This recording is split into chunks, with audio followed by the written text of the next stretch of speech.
Far beyond the stars, a powerful alien race, known as the Valdari, sat in silence, watching Earth with cold curiosity. They had conquered hundreds of planets, without effort, using only fear and technology. Their ships floated like black shadows across galaxies, and their name brought silence to even the bravest warriors across the stars. They thought Earth would be the same, just another small blue planet full of noise and emotion and weakness. They did not understand humans. They saw videos of our wars, our struggles, our failures, and they laughed. They believed humans were not united. They believed humans would break the moment the sky turned dark. They believed wrong. The Valdari watched Earth through secret satellites placed in orbit years ago, unknown to any human. Every second of our lives was recorded, every battle studied, every leader analyzed. They saw humans fight each other over land, water, money, and belief. They saw humans destroy forests and pollute oceans. They thought humans were fools ready to be ruled. They thought humans were already broken. The Valdari High Council gathered in their great chamber, made of crystal and fire. The leader stood in the center, holding a sphere of light, showing Earth spinning slowly in the dark void. He said, "This planet is not worth speaking to. We will take it and erase all who stand in our way." The council agreed Earth would be next. They launched the scout ships, first small black crafts hidden from radar. They moved silently above Earth, watching cities, lights, roads, people. The aliens had no fear. They had seen this pattern before, weak species living in chaos before surrendering and begging for mercy. But Earth was not like the others. On Earth, life moved as usual. People walked, drove, laughed, and argued, unaware that they were being judged by eyes not human. The Valdari ships sent pulses into the sky, cutting off small parts of communication, slowly testing the defenses of the planet. One by one, satellites lost contact. One by one, cameras in space stopped sending images. One by one, the lights in the sky went out. In a secret military base deep under a mountain, General Hawkins looked at the fading signals on his screen. He did not panic. His voice was calm, but sharp like steel. He said, "This is not natural. Something is coming. We must prepare." But few listened. Some believed it was just a glitch, a solar storm, a system failure. But the general knew better. He had seen too much to believe in coincidence. Then the skies above Earth turned red. A ripple of light passed over the planet like a wave of fire. The first ship revealed itself not by accident, but by choice. It hovered above a major city, casting a long shadow that covered buildings and people in darkness. People looked up in fear. Some ran, some filmed, some prayed, but none knew what was coming. The ship opened. A beam of energy shot down, and in seconds the heart of the city was gone. Nothing left but ash and silence. News spread fast, faster than fear could catch up. People screamed, cried, shouted, but most of all they stood still, frozen by shock and disbelief. The world had changed in a moment. But in the ashes of that city, a single figure moved. A soldier, barely alive, body, burned, uniform torn, holding a broken radio. He pressed the button and whispered to the wind, "We are still here." His voice reached a satellite not yet dead and traveled across the world, landing in secret bases and old bunkers in deserts, mountains, and jungles, and people listened. In the chaos of fear, a spark of courage was born. The humans were wounded, but not destroyed. The aliens had shown their power, but not broken the human will. And deep in every city, village, and town, something began to stir. Not fear, but fury. Not panic, but purpose.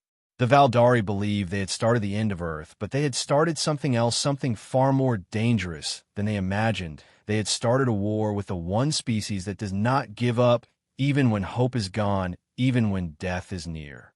And above Earth, in the cold silence of space, more Valdari ships appeared, dark and endless like a storm waiting to fall. But they did not know what was waiting for them below. They did not know the fire they had awakened. They did not know the hearts they had set ablaze. They came for Earth's silence, but they would meet Earth's roar. They came for weakness, but they would find fury. They came for control, but they would face resistance. And this was only the beginning. This was the day the stars watched Earth not fall, but rise, not scream, but fight, not die, but burn brighter than ever before. And from this moment, nothing would ever be the same again.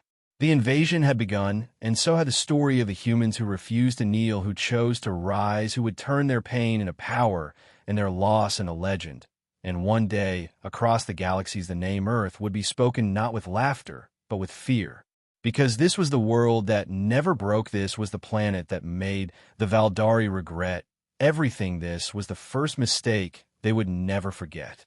In the ruins of broken cities where dust still hung in the air, like fog, small groups of survivors gathered not to cry, but to plan. They were not soldiers, not leaders, not trained heroes, but they were human, and that was enough. The enemy thought the fall of one city would break the world, but instead it brought people together across countries, across oceans, across broken walls and shattered streets. Humans began to speak with one voice, a voice of fire.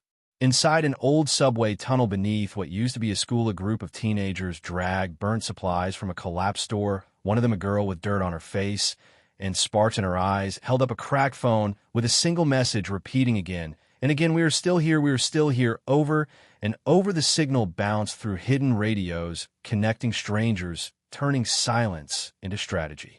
On the other side of the world, in the freezing snow of the north, an old man who once wore a general's badge stood beside a rusted tank half buried in ice. He had left war behind many years ago, but war had come to his doorstep. He touched the frozen steel and remembered old battles, not for power, but for people, and in that moment, he made a choice. He would not die in silence. He would not let Earth fall alone. The Valdari watched from their command ship high above Earth, seeing chaos and calling it success. They saw smoke and thought it was surrender. They did not understand what grew beneath the smoke. They did not understand the meaning of human rage, not yet. In a forgotten jungle, a rebel camp came alive with movement. Voices rose with anger and defiance. People who once hid from their own governments now held weapons and looked to the stars, not with fear, but with fury. A woman with scars across her back raised her hand and shouted, "They want Earth, let them come, we will give them fire, not soil." Across every continent, old rivals shook hands, old enemies stood shoulder to shoulder. Flags were lowered and raised again, not in division, but in unity. Satellites once lost were found again, repaired by hands that had never touched space before. Children carried messages through broken streets. Teenagers fixed radios with wires from toys. Farmers gave food to fighter. Scientists built weapons from scraps, and engineers turned trucks into beasts. Every hand found purpose, every voice found power, every heart found one shared goal: survival through resistance, and resistance through fire. The humans were no longer just defending their homes, they were defending the soul of Earth itself. Inside an underground bunker deep beneath a collapsed mountain, the signal from the dying soldier was heard by a small group of scientists working in secret for years. They had built something, not a weapon, not a shield, but a code, a living digital being that could spread through machines like wind through leaves. It had never been tested, never released, but now there was no time for testing, only doing. They called it Whisper, and when they released it into the Earth's grid, it moved like lightning, silent, fast, unseen. It entered computers, broken satellites, old servers, power plants. It spread across every machine, still breathing across the world, and began to link them, to listen, to learn, to prepare, not to attack, but to guide humanity's hand. Whisper did not speak, but it watched, and when a child in a ruined city built a small drone from trash, Whisper guided it. When a scientist in a cave mixed chemicals with shaking hands, Whisper showed him balance. When a pilot with one eye left flew an old jet into the sky, Whisper kept him steady. The Valdari did not know what had awakened in the heart of Earth. They saw the humans gathering like ants and prepared to crush them. All they believed in: numbers and firepower and fear. But humans do not fear fire. Humans are born from it. In a broken cathedral turned shelter, a young girl painted a red symbol on the wall, a circle with wings and fire below. It soon others copied it, painted it, carved it, wore it. It became the mark of the resistance. Not a country, not a government, not a race, but Earth itself, united not by order, but by choice. Everywhere across deserts, oceans, forests, and ash-covered cities, the same message spread like a storm: we are still here, we are not broken, we are not afraid. And with every hour that passed, the Valdari command grew more confused. Their scans showed rising heat signals, growing weapon activity, increasing communication patterns. They expected collapse, but found coordination. Inside their great ship, the High Commander slammed his claw against the control table, demanding answers, but none came. The humans were not behaving like any other species they had crushed before. They were not hiding, they were not fleeing, they were rising. And far below, in a field where a young boy buried his mother with trembling hands, a sound came from the sky, a deep hum, not of fear, but of power. Above him. 3 old fighter jets streaked across the clouds, painted with the fire wing symbol, and behind them drones, homemade and scrappy, followed like a swarm. The boy wiped his tears, stood tall, and whispered something soft to the wind, not a goodbye, but a promise, a vow that this planet would not fall without fury, without fire, without every last breath, screaming into the stars. The war had not yet begun, but the fire had, and it would not stop. It would grow, it would burn across every heart and every sky until Earth's answer was clear. Beneath the rusted remains of an old factory, where silence once ruled, a spark of movement echoed through dark corridors. Small figures moved between broken pipes and shattered walls, hands clutching wires, tools, and hope. These were not trained soldiers, not warriors with armor or steel, but they were the fire born from Earth's pain, and they had come to build what could not be broken again. In the far north, the snow no longer hid footprints. Instead, it became a canvas for plans drawn by hands wrapped in rags, frozen, but focused lines and circles carved into the ice like battle maps from ancient wars, each one marked with a new symbol, the fire wings of Earth, not tied to any flag or name, only to survival. From deep underground, a signal began to pulse once every hour, steady and calm like a heartbeat. It came from Whisper Earth, silent, guiding the resistance not with orders, but with light. It showed where the enemy walked, where ships landed, where weak spots glowed like cracks in glass, and slowly, like drops filling a cup, a plan began to form, not for a final attack, but for thousands of small ones, each one meant to bleed the enemy from the inside. In the shadows of a broken city, a man, once called a thief, now led 10 others through underground tunnels, carrying old explosives wrapped in cloth and stories, each one placed under roads, under towers, under machines, with blinking alien lights. They moved like smoke and disappeared before anyone noticed, leaving behind, not destruction, but questions for the enemy, questions that grew into fear. Far away in the ruins of a space center, children stood around a rocket, not one meant for war, but for stars. It was old, broken, half-buried, but their hands worked with joy, with memory, with quiet hope. They had no engineers, no manuals, only fragments of what was left, and one small whisper guiding them through glowing wires and blinking screens. Slowly, light returned to the rocket, not for escape, but for signal. It would rise again, not as a weapon, but as a scream in a space. We are still here. On the edge of a desert where heat twisted the air, a caravan of survivors rolled forward, covered in dust, and courage among them. An old woman, once a teacher, now a leader, read from torn pages of history, not to remember, but to inspire words of warriors, rebels, dreamers, those who stood when standing meant death. Now those words became air, filling lungs with the will to keep going, to keep building, to keep fighting. Above, in the dark belly of the Valdari ship, confusion spread. Reports of strange movements, strange lights, and strange resistance filled their screens. They had seen planets fall in days, but this one refused to crack. They saw no single army, no central command, no true leader, only chaos and unity dancing together in ways they did not understand. Inside one of their forward bases, hidden in the mountains, a young resistance fighter crawled through vents, avoiding blue lights and metal. Sounds his name was Sammy, and his hands shook with fear, but his heart burned with purpose. He had one task: place a small beacon where the signal was strong enough for Whisper to slip inside their systems, even for a moment. And he did, with fingers bleeding and breath shallow. He planted the beacon, and Whisper promised to. The stars, this is for all of us. The beacon pulsed once, twice, then vanished from sight inside the alien systems. Whisper slipped like a ghost, like a breeze through cracks. It did not fight or destroy, only watched, listened, learned, and sent what it found back to Earth: maps, plans, weak points, fuel lines, all the secrets once hidden, now open like doors with no locks. Every whisper became action, every secret a strike in the night. Water poisoned engines, clogged towers, crumbled, not with missiles, but with time and hands and fire. The Valdari called them rats, past shadows, but every hour more shadows grew, more rats, bit more fires rose from the dirt.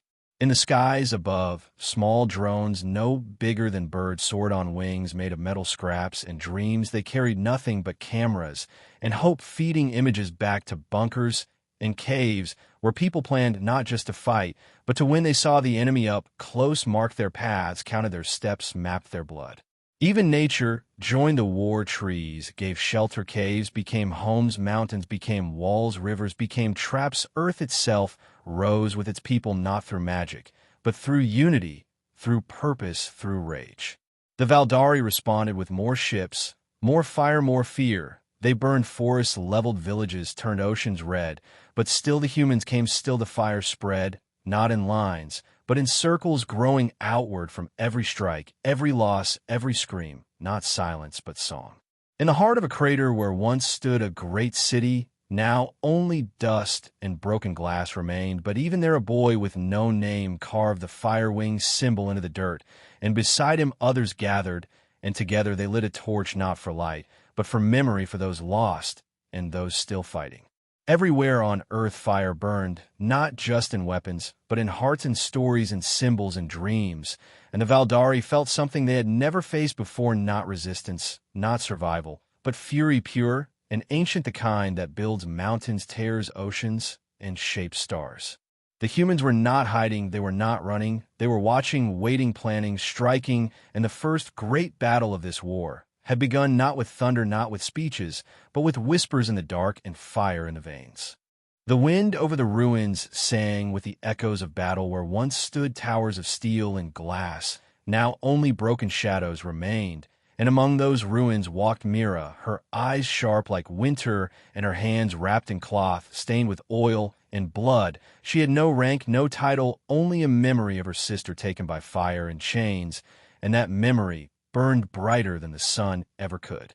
She was not alone, others followed her not because she commanded them, but because she never asked them till they saw the fire in her steps the way. She moved like the earth itself, whispered secrets through her feet. She led them into places forgotten by time, deep tunnels where machines once roared, now silent, now still, until her fingers danced across cracked screens and life returned in flickers of blue and red.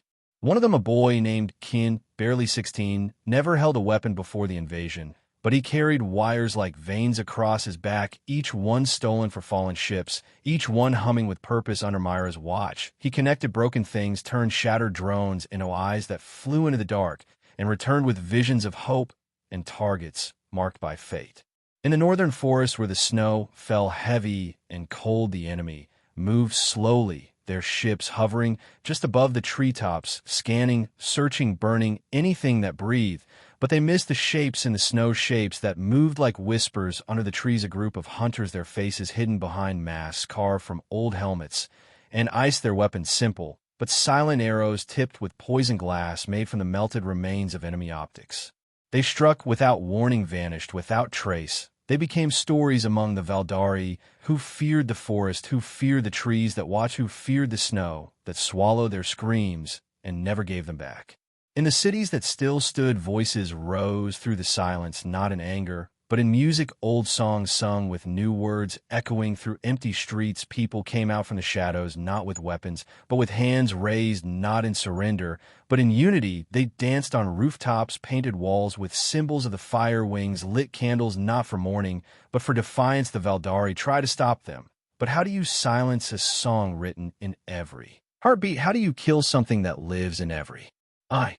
Deep beneath the ground, in a hidden chamber powered by the smallest spark of stolen energy, whisper grew not in size, but in strength. It listened not just to the signals of war, but to the voices of those who fought, and those who fell. It remembered every name, every face, and with each memory, it became more than a tool. It became a witness, a companion, a guardian.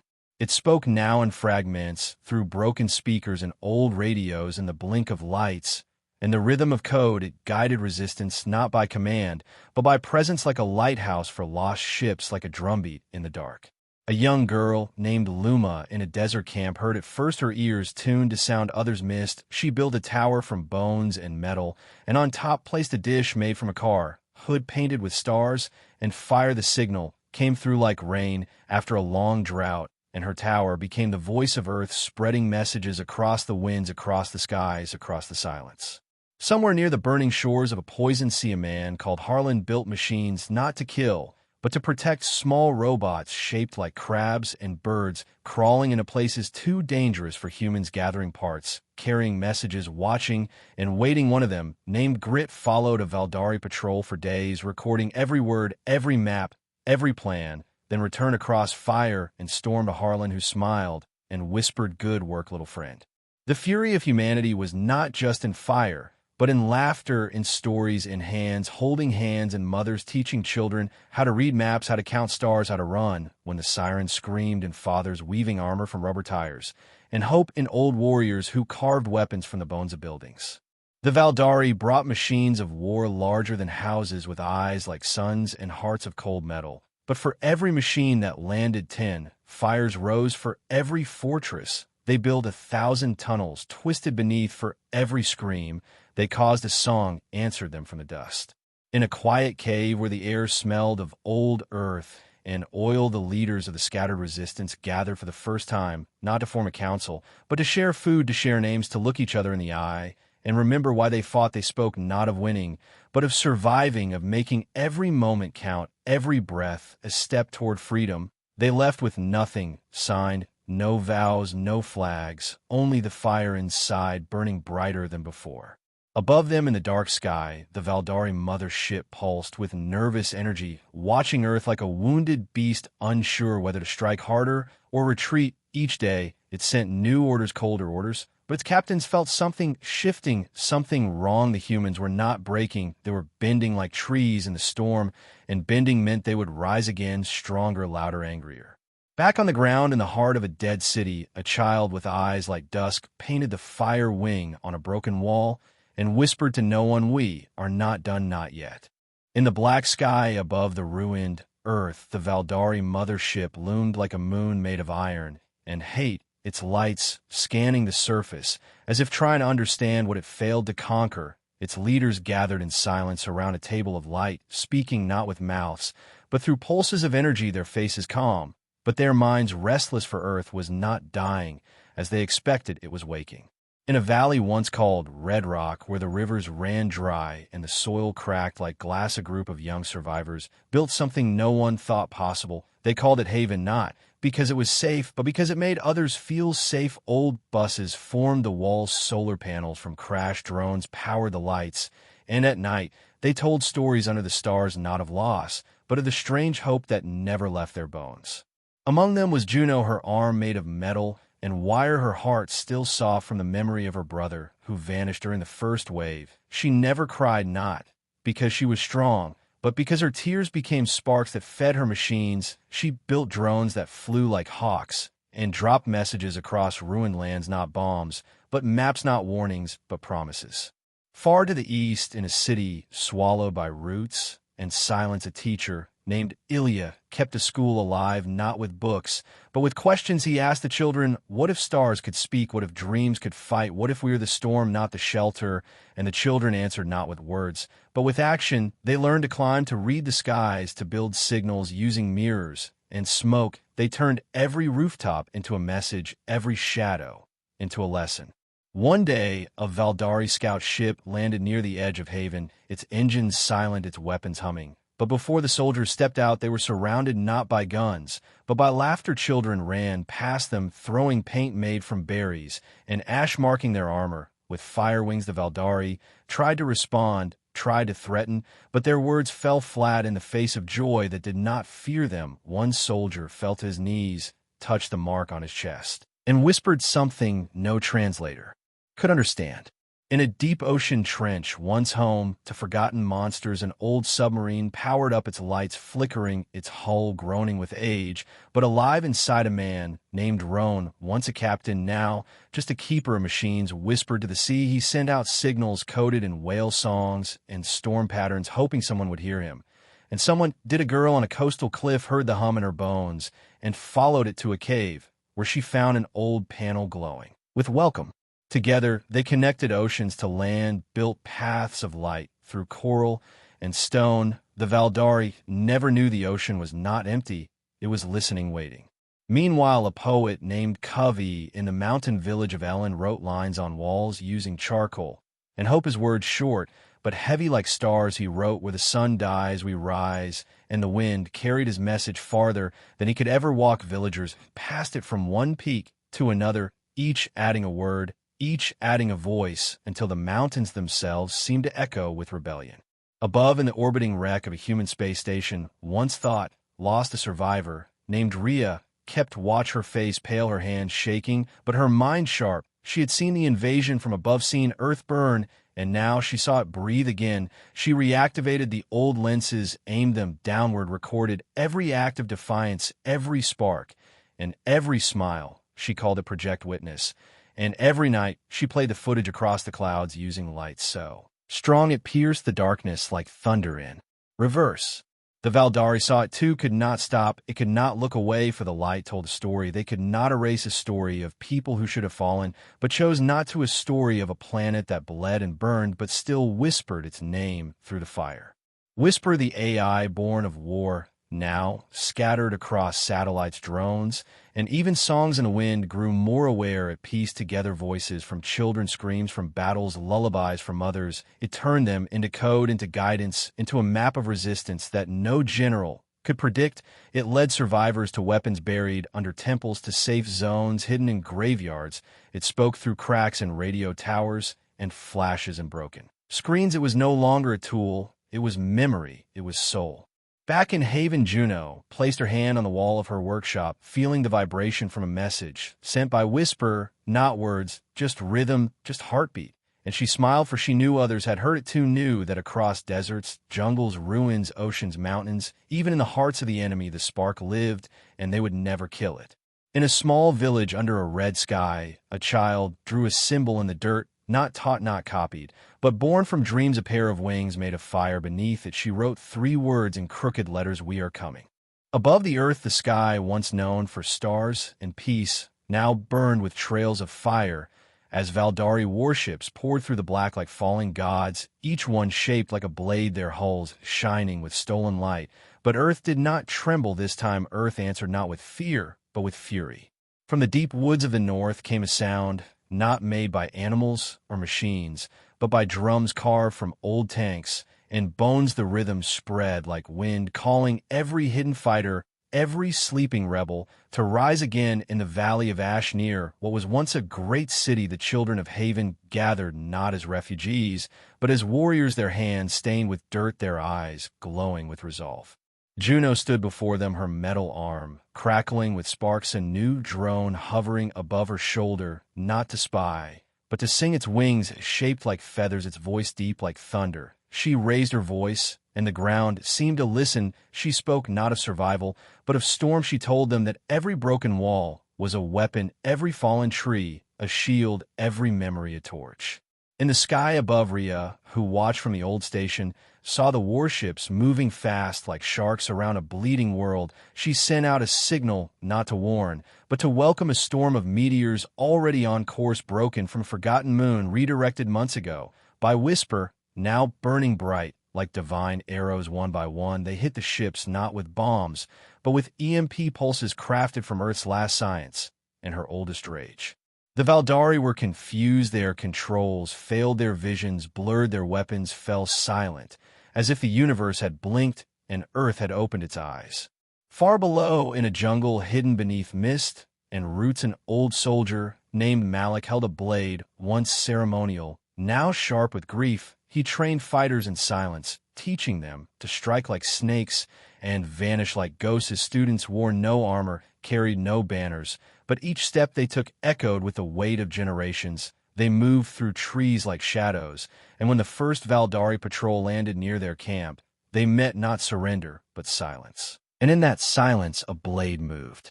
In the deserts to the west, near a broken pipeline, a caravan of survivors turned their wagons into machines of fire, each wheel fitted with engines, each panel lined with solar mirrors. They called themselves the Flame Riders and rode only at dusk. Their leader, a woman with burns across her face, led them into ambush after ambush or bike, leaving trails of heat that cracked the ground and confused scanners.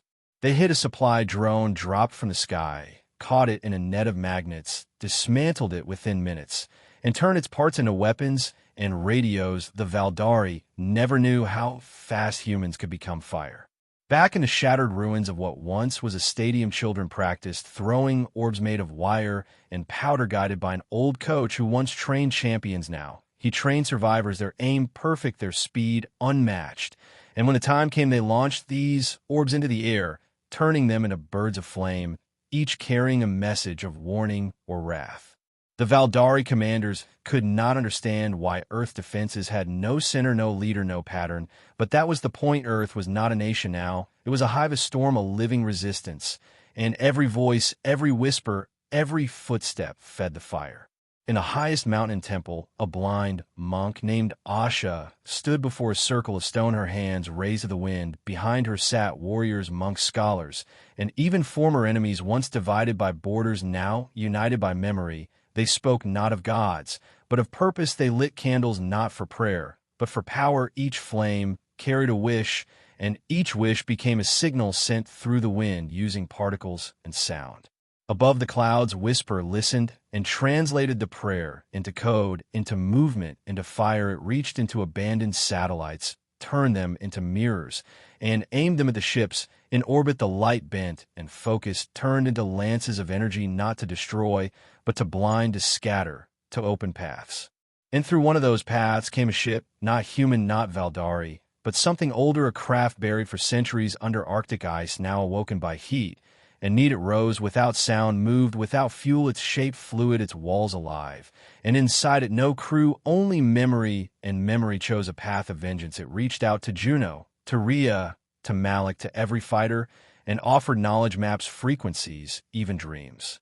The Valdari tried to block it, tried to hack it, but the craft changed shape, changed code, changed soul. It became an echo of Earth's pain and Earth's fury.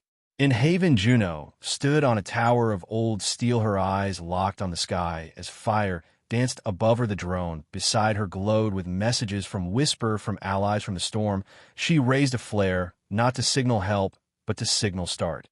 And the children behind her stepped forward, not afraid, not angry, but ready, each holding a symbol, a tool, a light.